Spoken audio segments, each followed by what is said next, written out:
For all of us watching, the Players this year was undeniably electric, with Scottie Scheffler making history and a finish that was a true nail-biter. But for all of the ups, there were also quite a few downs, including Jay Monahan being visibly booed by fans during the trophy award ceremony. On top of that, the Wall Street Journal came out with a report during the Players, calling it the biggest loser in golf's civil war. And all of this further notes that something has to happen as we rapidly approach this deadline. And for part of that, what we're seeing is today, as we speak right now, the Player Advisory Board, as confirmed by Patrick Cantlay, is meeting with Yasser and the PIF to see if they can advance this deal. This is something that Rory McIlroy said should have happened a long time ago. Right. And there is one major problem with this meeting that we absolutely have to dig into. But like I said, the divide was still very evident and very clear at the Players. Regardless, it was exciting, though. It was exciting, man. What a finish. I think it was, to me, it felt like a leaderboard on a Sunday that the tour needed. You know what I mean? It's been a little absent of some big names the past couple of events. I mean, yes, we had Scotty and Wyndham going heads up, you know, at the Arnold Palmer, and then do it again this week. But it was just fun. I mean, it was great to see Harman. I mean, the guy's electric. Guy's so good.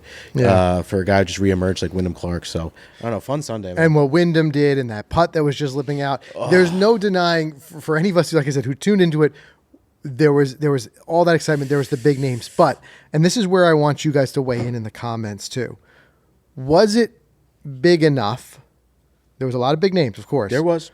But did you feel like something was missing? And in a second, I want to get into exactly what's going on with this big meeting today with the Player Advisory Board for the PGA Tour, Patrick Cantlay, Tiger Woods, and others, and the PIF. But it has to be brought up. It has to be said. And we've got some quotes that we want to dig into from the players of what they felt directly about it.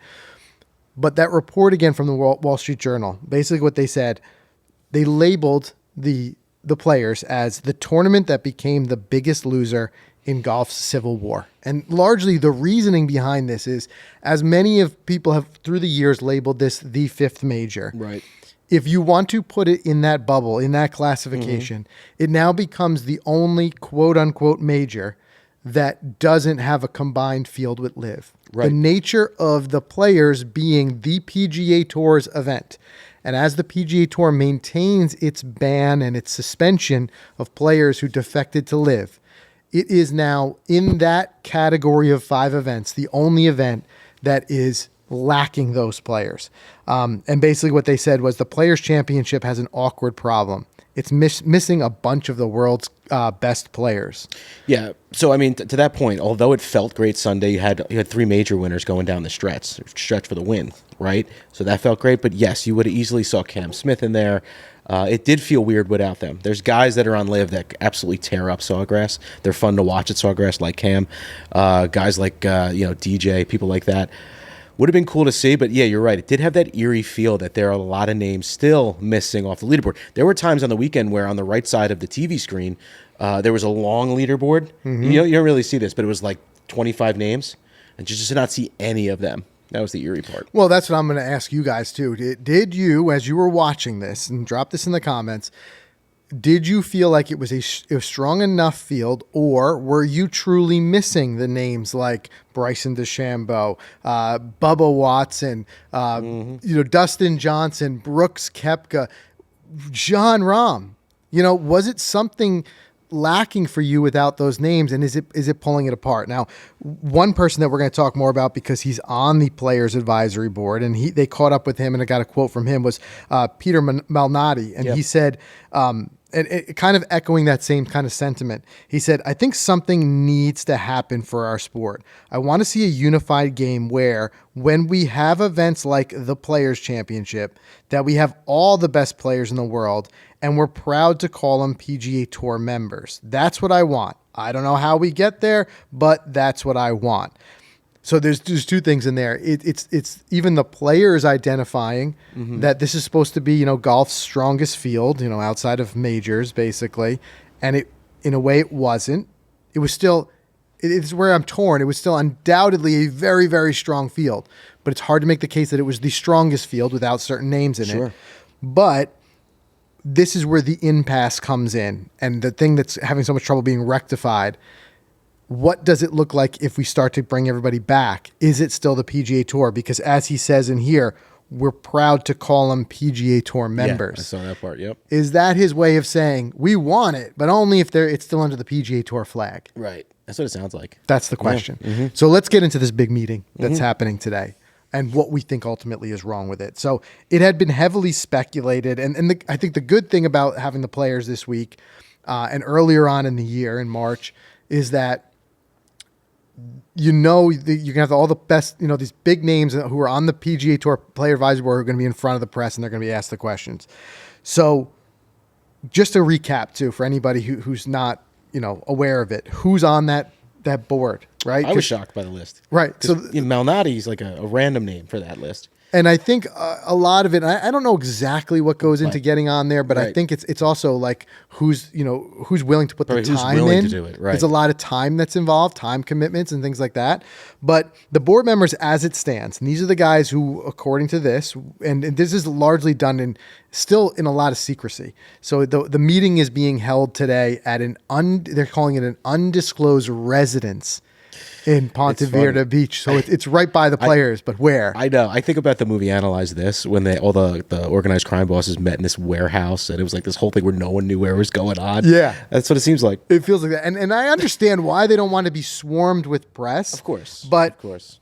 It was highly speculated that it was going to happen. Tiger going to be there? And then, well, that's the thing. There's nobody who's going to list out an itinerary for this. Of course. But what they're loosely calling it is a meet and greet, which is part of what the problem we have with it, which we want to talk about here. But Tiger's a player advisory board member. He's one of the few. So I got to imagine he's going to be there. And I think you don't almost enter the room there without the weight of Tiger and get anything done. But it's Patrick Cantlay, Jordan Spieth, Charlie Hoffman, Peter Malnati, Webb Simpson, and Tiger Woods. That's what makes up your current board members, not only for the PGA Tour Player Advisory Board, but also for this new PGA Tour Enterprises, which is being formed with Strategic Sports Group and all that stuff that we've been talking about. So this was news was first kind of broke by Golf Week. So according to Golf Week, what they said was a meeting was tentatively scheduled for Monday at a private residence in Ponte Vedra Beach, Florida, following the conclusion of the Players Championship at nearby TPC Sawgrass. Patrick Cantlay, a player director on the PGA Tour Policy Board, confirmed the meeting with Sports Illustrated on Sunday and tabbed the event as a meet and greet. We're going to read what some of the guys said about it and what Rory's response was, because they were all questioned this week. But this is where I'm going to start to drive home what I think is the major problem. Okay. We had the shock announcement from Jay Monahan and the PIF shocking the world that there was going to be a merger last summer. Right. We set a deadline for the framework agreement for the end of the year. We then extended that deadline, missing that deadline, to the Masters this year. We are now 3 weeks away from the Masters. And you're telling me this is the first time that these guys are going to even meet? Interesting. There's something dramatically wrong here. And I think it points to the frustration of the fans booing Jay. Yep. If there's not at least a problem with leadership, there's a problem with communication here. Yeah, no How doubt. do you have these guys working towards a multi-billion-dollar deal to effectively salvage and save the world of professional golf, and they haven't even met yet, right? They're calling it a meet and greet. And this is what Patrick, we're not setting ourselves up for much success here. This is what Patrick Cantlay said. He said, I doubt we'll get into anything substantive in the first meeting. You gotta love that. So what are you going to do? Literally break bread? Maybe somebody brings in some donuts and coffee. Interesting. Right? Wow. And Cantlay went on to say, I'm excited to hear what I will learn, and I'll have a lot more information after. So he's not even setting the stage that this is like the the icing on the cake, the kind of the last bit needed to put pen to paper and sign this deal. Right. He's saying we haven't even met the PIF yet. And there's even was some rumors, again, this has not been publicized exactly what's happening in the meeting, but the members of the strategic sports group may even be in on this, coming and meeting together. Mm-hmm. And effectively what's still happening is that they're going to the PIF to see if they want to still be in play to be an investor. Mm-hmm. So I'm sure some questions will be asked. I think, a large part of, I think that what leadership will come from is Tiger Woods in this, no doubt. But shocking to me that this is the first time they're speaking. Yeah, it is pretty shocking. You would have thought it would have happened, like you said, a long time ago. And where are we now? 3 weeks away from this deadline? Where are we now in the world? March 19th? Right. March 18th? From the Masters was kind of the loose deadline that was set. But again, like even from a leadership standpoint, how do you have the other key components, the player advisory board, and then Jay's having these meetings? Remember, Jay was just recently back out in Saudi Arabia meeting. There was more meetings kind of evolving this, but he's doing this all on his own. Right. The players are doing this on there. There's such a big disconnect here that it doesn't give me a lot of hope. Right. Mm-hmm. So let's get on to what Rory said. Now, remember, Rory has removed himself from the player advisory board, has largely taken more of a backseat and more of just offering opinions than being involved. Yeah, I don't blame him. I don't blame him either in the large way after seeing what we saw on Netflix, watching Full Swing, right, watching what it had done for his mental state, watching what it had done for his game to be there. And a lot of these players we saw feeling like they're, as he said, a sacrificial lamb, the kind of the rug ripped out from underneath them. In a way now, Rory's just kind of offering his opinions. But what he said was, I think it should have happened months ago, so I'm glad that it's happening. Hopefully that progresses conversations and we get a little closer to a solution. So interestingly, Rory has already met with Yasser himself. Interesting. So for again, building this case of how wild it is that guys like Patrick and Tiger have not yet met. Right. Rory, it was at the DP World Tour Championship in Dubai. He met with Yasser and in a less formal role, obviously. Mm-hmm. I think this is just more of just a getting to know each other. Right. A couple of notable quotes that came out of that. Rory said, I've spent time with Yasser and the people that have represented him in LIV, and I think have done him a disservice. Mm-hmm. So Norman and those guys, and this is what McIlroy recently said in an interview at the Players on Sunday, which I think is interesting. And there are people who are pro Rory and people who are anti Rory. And one of the things that has been, whether you're in his camp or you're not, the reality is a lot of people feel like Rory is still too hard on LIV in a lot of ways. Mm-hmm. I'm starting to see this as his rhetoric as a separation. And it seems like a lot of his anger and attention is going towards LIV specifically and Greg Norman. Yeah. Yep. Remember he had said that, and I'm paraphrasing here, nothing was going to happen productive until Norman exits stage left. Remember when he said that? He said that, yep. So now the PIF obviously is the one funding LIV.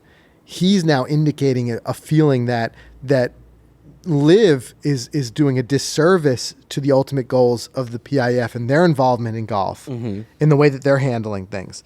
And here's what he said more. He said, I actually think there's a really big disconnect between PIF and LIV.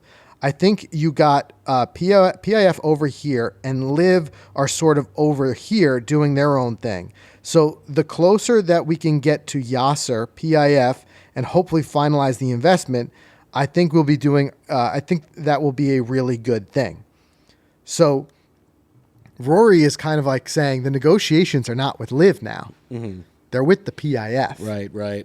Right. Yep. He's almost like giving us this feeling that the LIV negotiations and speaking with Norman is a dead end. You got to go right to the money source. Sure. Which is funny, and there's going to be conspiracy theorists out there who will be like, yeah, well, it's all about the money. We're all going for the money. Right. Interesting. He hates Norman, though, that much, huh? I could see Rory never going to LIV as long as Norman is there. Right. But that's what seems like the problem. I could see him having the power of saying, if you remove Norman, maybe I'll consider it. And them saying, fine, Norman, you're out of here. But it would be tough for LIV, though, to turn their back on a guy who stuck his neck out as far as Greg Norman did. True. For this. True. And it's just so interesting to me that in the beginning, a lot of the problem and the gripes that we heard were with the PIF, not necessarily with LIV. Right. People were saying, about their concerns about the money coming from a Saudi-backed investment fund and stuff like that. And now it seems like we're hearing this role reversal where they're cozying up to the PIF and not to Greg Norman and the kind of the heads of the powers that be at LIV. Either way, we're seeing kind of a separation there. One thing I did hear Rory say, and as we were traveling this week, we were down in Atlanta, got to do a Vokey wedge fitting, which was so cool. You're going to see that in the main channel coming up really soon. So sick.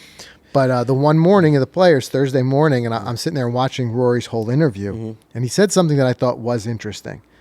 So I'll tell you the exact quote in a second, but what Rory was saying was that he felt like things had been handled backwards from the start. Things were going the wrong way. He said that the way that things were going was that on the PGA Tour side, a decision was being made to benefit the players, and then they would then have to try to sell that decision to the fans and the press. Right. Rory said it should have been the other way. He said, I think what needs to happen is you need to create things for the fans, for the sponsors, for the media. Then you have to go and sell that to the players. Tell them to get on board with that. Because if they get on board, and we're all part of the business now, if the business does better, we do better. That seems pretty simple to me. Yeah, makes sense. And I think that's been and you guys can weigh in the comments if you feel like this is personal to you, how you felt. But I think that the big disconnect a lot of people have felt was that all the decisions made so far have been all about the players. Right. It's been the players getting much, much richer. Right, because it's the players that they also don't want to keep losing. You know what I mean? For sure. But it's been so player focused and player driven that who's been left in the back seat has been the fans. Who's been left in the dark has been the media.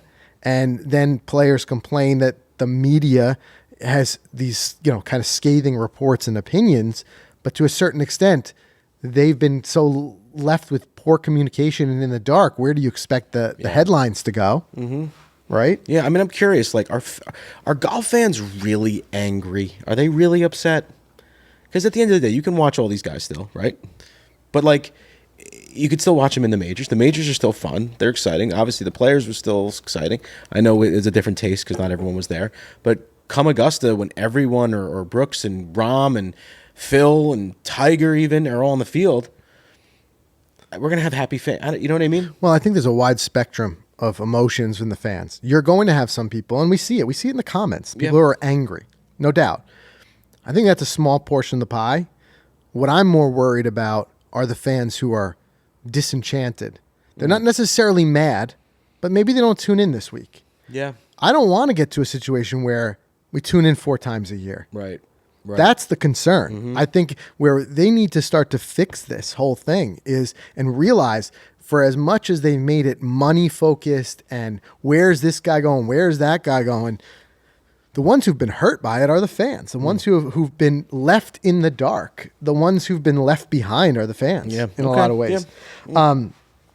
Now, one other thing that we're going to keep talking about this here, and we're going to kind of surmise, like, where do we think we can go? Because, like, we're going to have to wait to hear what comes out of this meeting today between the PIF and the Player Advisory Board. And, of course, we'll continue to report on that here on the podcast as it comes out.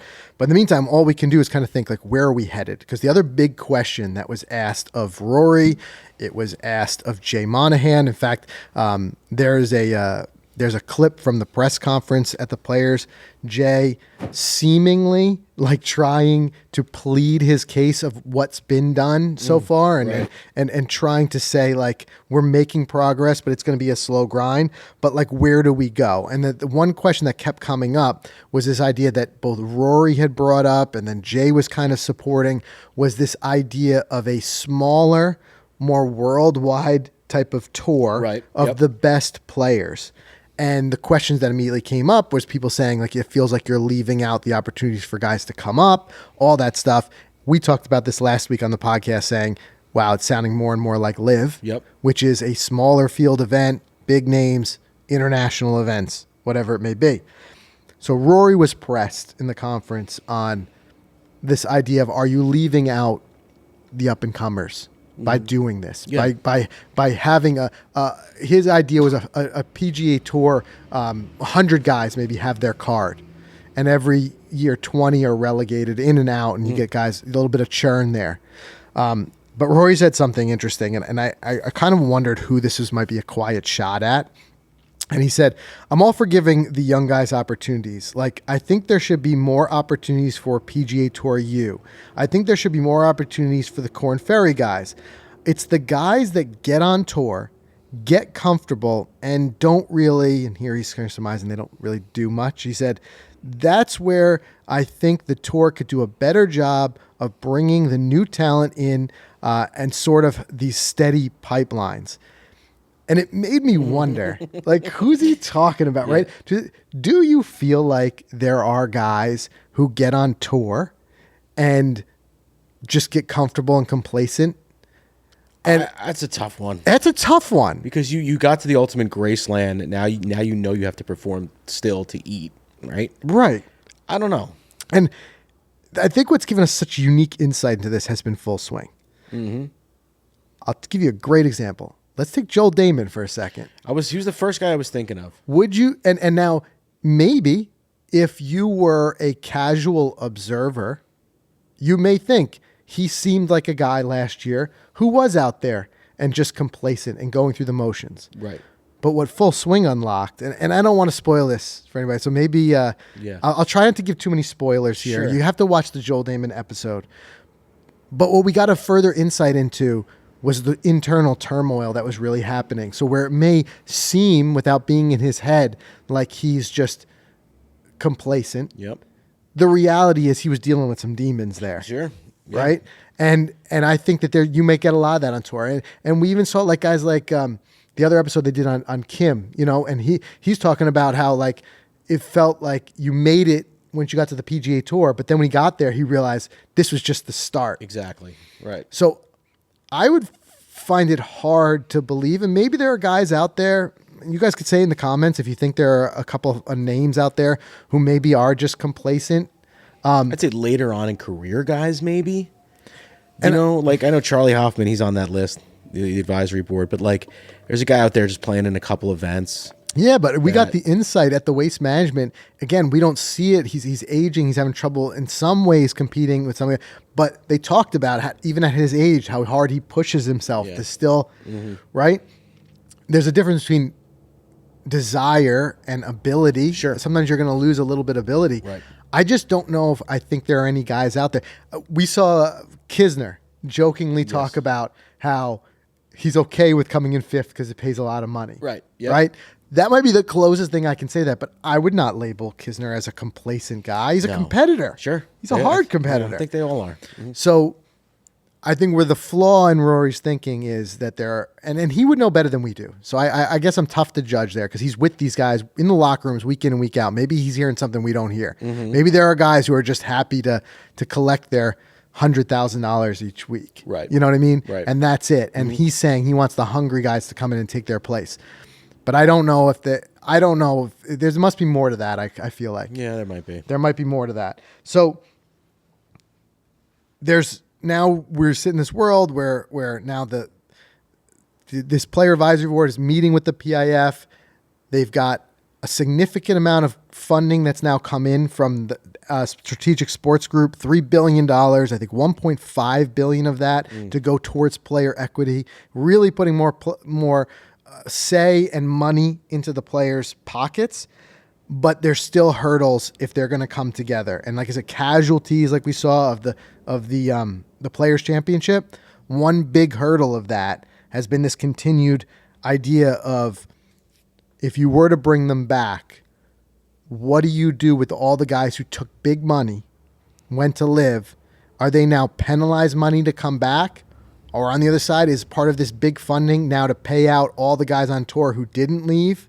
I have some thoughts on that. And we're going to talk a little bit more about Jay getting booed and the structure kind of going forward. But let's do a quick word from our sponsors and then bounce back into it. You know, I mentioned earlier that we got a chance to get fit for the new Vokey SM10 wedges. That it's amazing to get out there to hit them. And the truth is that nothing can really do more to sharpen your short game than a fresh set of grooves. You know, especially those grooves are spin milled in that new Vokey SM10 wedge design. And Bob Vokey and his team, we had the exciting opportunity to meet with Bob again and talk to him here on the podcast earlier this year. But the reality is, and you see it, you know it, you see the passion in his eyes, that the whole team, they never stop grinding. And you really see that from the SM10. Again, we've had such unique opportunities to even get in there on the tour truck, see the way the players engage. They are constantly giving that feedback, and that just results in these new iterations. And we're seeing that among the best players in the world. We saw it this week, at the Players. And the SM10 is really designed around those three keys to great wedge play. You got shot versatility, you got distance, and you got trajectory control, plus maximum spin. And we got to feel all of it. We went through it. There are so many new combinations of bounce and grind in the SM10 lineup, and just getting out there and getting to hit them and being under the guidance of a fantastic fitter. Again, you guys will see the full video on our main channel just coming up real soon, and just as we really get into the nitty gritty of it. But for me, it was just so amazing to get to try those different grinds side by side. And one thing that stood out to me, the fitter said, he said, no matter what bounce and grind selection you end up with here, I don't want you to feel swayed one way or the other. There's been a major winner who's used them all. And that just shows the diversity and how different we are. At every level of the game, we all play a little bit differently. So finding the right fitting for you is so important. So get better wedges, become a better player with those new Vokey design SM10 wedges. Go to Vokey.com, sharpen your short game with SM10, and find a fitter near you. You will stand to benefit from it greatly. Trust me, the fittings are incredible. Another great thing about that fitting, though, Frank, was able to bust out the brand new Pro SLX from FootJoy.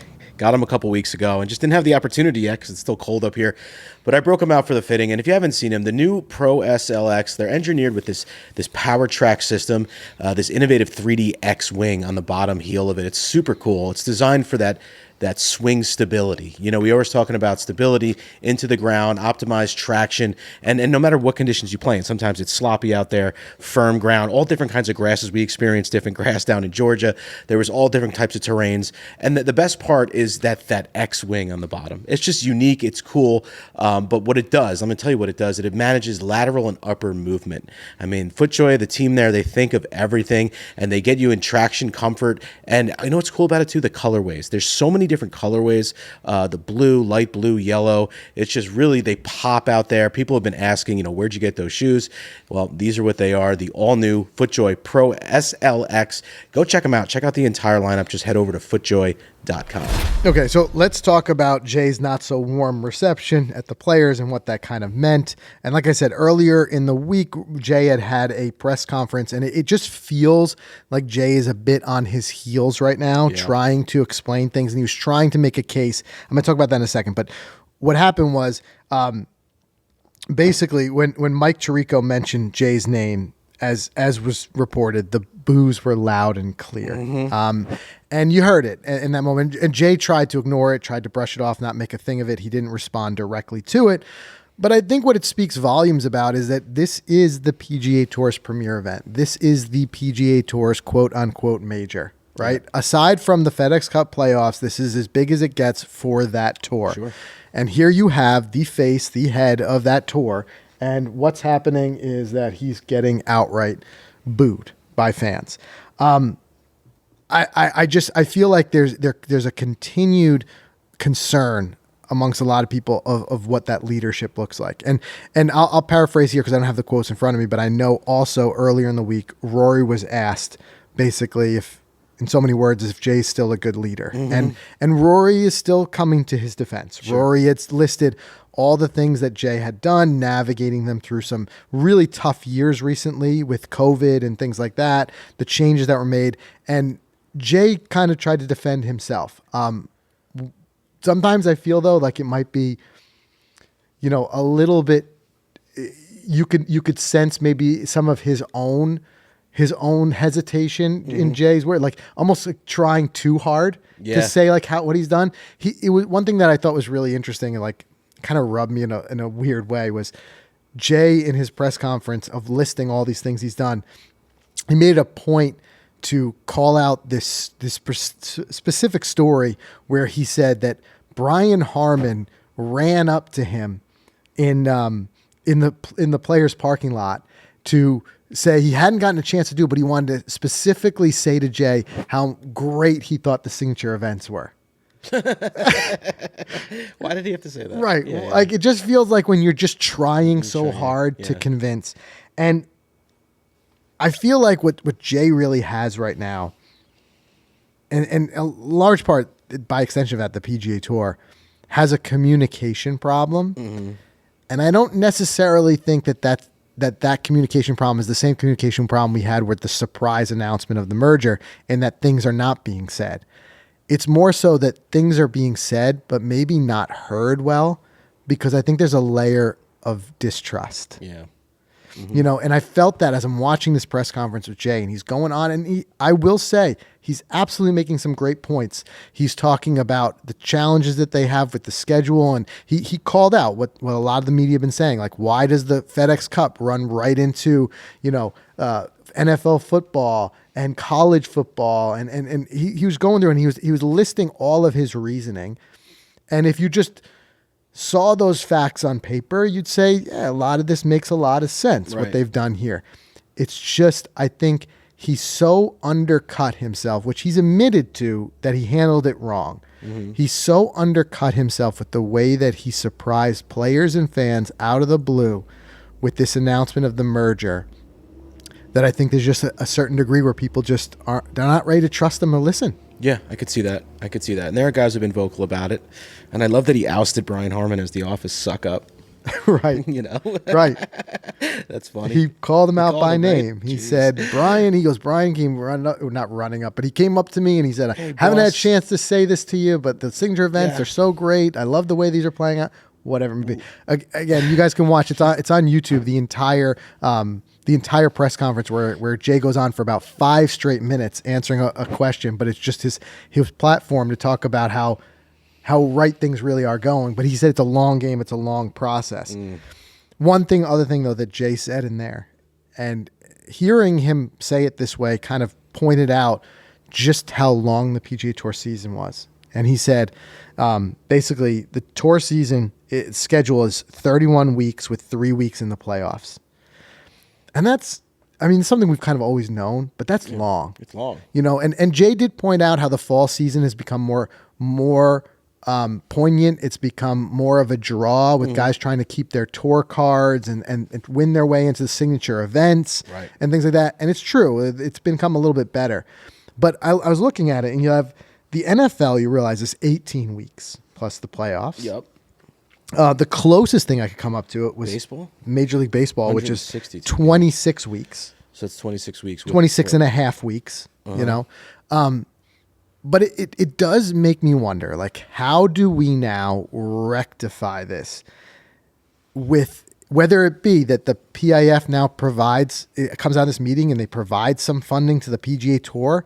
There's a totally a possibility that they separately just become an investor in the PGA Tour, provide some money, and there's never a merger. And LIV continues to operate separately. Yeah. Right?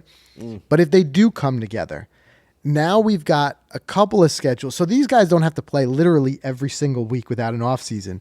You've got the PGA Tour schedule, LIV Golf schedule, and the TGL schedule. Yeah, right? Don't forget the TGL was briefly shelved. They had the collapse of the stadium, but I recently read that now they're going with not a kind of that dome roof, like a solid structure. That'd be smart. Smart. Yep. I like to see that. But as players commit to these, how do you reconcile that they're not playing all the time? Yeah. And I just wonder if we talked about this here. You have now this kind of this odd feeling, this weight tipping back and forth of signature events, these massive stacked field and big payouts, and then your non-signature events, and it's just kind of like, you look this week, I think you have 2 players. It's still a good field, but you have the Valspar. You have 2 players who are in the official World Golf Rankings top 10, and I think you have 5 in the top 20. There are big names in there. Sure. They're mixed in, but when you feel it right against the prior week of the players, it feels like whatever. Yeah. It's like not as much. Do you get to a point where the PGA Tour season gets reduced to maybe instead of 31 weeks, maybe it's Go to 6 18 months. weeks. Okay. You know, maybe less. like the NFL, or maybe a little longer, maybe it's 20 weeks. And every week is a big event. Yeah. And That's what they should then do. you maybe, again, I don't know if this will work out. This is a kind of above my pay grade, trying to work these schedules out. But what if LIV and the TGL are in those other months? And now you have players who could say, I'm going to focus for 20 weeks. And now it's a grind, no doubt. The golf schedule is a grind more than most, because you're flying to a different location every week. We've talked before about practice rounds, pro-am obligations, all that. But no different than baseball. They're on the move for all of their however many weeks, 26 weeks. What if you said players are going to commit to 18 to 20 weeks? Every week is a big event. Yep. Rework the players is in there. Yep. The only off weeks from the PGA Tour are the 4 majors, whatever it may be. It wraps up in a playoff, and then these guys have 4 or 5 months off. Exactly. And But then in those that 5 month, months, they make a decision. Want to play at LIV for a couple, maybe LIV schedule fits in there. Or maybe the PIF, I'm sorry, not the PIF. Keep thinking about that. TGL is in there. Right. So you either take some months off or you go one of these other tours. Yeah. I don't know.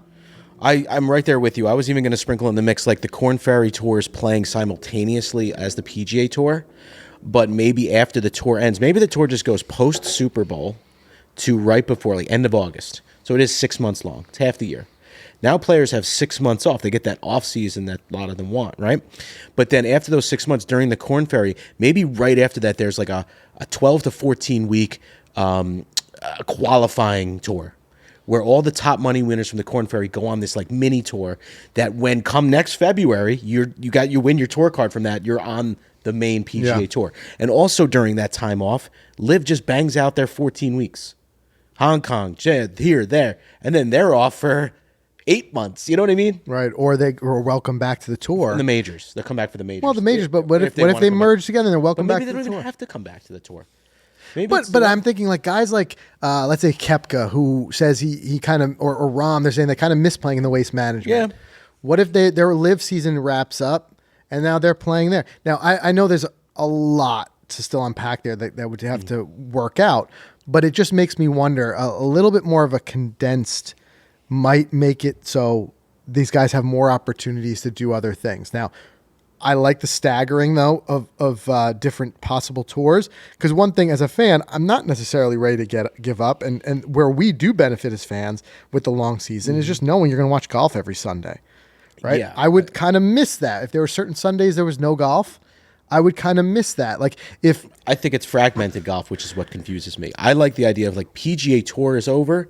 Now I'm in LIV golf season. Now I know that LIV golf is on every week. I have no idea when the next LIV golf event is because it's just too far away. They go like 4 weeks. Yeah, they do. They go. They go two weeks in a row, 3 weeks in a row, and then they take a long break. I don't know where it is. I think it's in Florida. So it's hard. You're saying it's hard to like put your focus into and then it. go back to the yeah. I'd like to just focus on the PGA Tour, all the majors, all the great signature events, Scotty Scheffler, and then that's over. Those guys are now on vacation in Hawaii with their families. Yep. Now I shift over to LIV, and I'm watching LIV for 14 weeks. Yeah, right. I don't know. Yeah, and that's why we want you guys to weigh in the comments, because there's different ways that this could be done. But because the last thing I would want is like I enjoy when I'm snowed in here in the Northeast. Being able to put Hawaii on and watch some tours, great. And I would miss that if there was no golf. Let's say no golf kicked up till March. Let's say it was a March PGA through Tour golf. Well, that's the thing. Right. Okay. If it's something else, Still give us golf 12 months out of the year. I want There's plenty of opportunities with Right. TGL and all these things. But yeah. Right. So obviously it just shows with the how close we are to this new deadline. It just shows how much further we still need to go to work out these things. And if nothing else, it does bring up our wish list, but it's bringing up this idea of like, this just shows that there's a lot to be reconciled in order to make this happen. But if nothing else, we know that the dissension continues, the upsetness continues with Jay being booed and things like the Wall Street Journal, as you pointed out earlier, pointing out the players missing quite a few big names. It's got to be called out. But on the same token, the wheels progress forward, and let's just hope. I guess all we could think is better late than never is all I can say about this. Yeah. The fact that these guys now from the player advisory board are finally meeting with the PIF and Yasser and the investors there to say, are we going to be able to do something? I just hope that it's not too little too late, because what took them this long to get together is beyond me. Yeah, you're right. And we always laugh and joke about being a fly on the wall, recently at least, at these Masters Champions dinners. But even more so this year with Rahm. Yeah. As the returning, making his speech at that dinner in front of everyone, the jokes that'll be coming out, the stuff that'll be flying. Will there be any news updates from this deadline by then? I know the pressers are going to be hot that week with all these questions for Phil and everyone there. Should be good. And that first major will be the first opportunity where you're now going to have in that hot seat at the press conferences, you're going to have both LIV players and PGA Tour players coming in to sit down, and the press will be sitting there getting ready to ask them questions and hearing both sides right there then. Yeah. So I'm sure we're going to learn a lot. We're getting close to the majors. Make sure you guys subscribe wherever you get your podcast, and we'll continue to watch this story closely.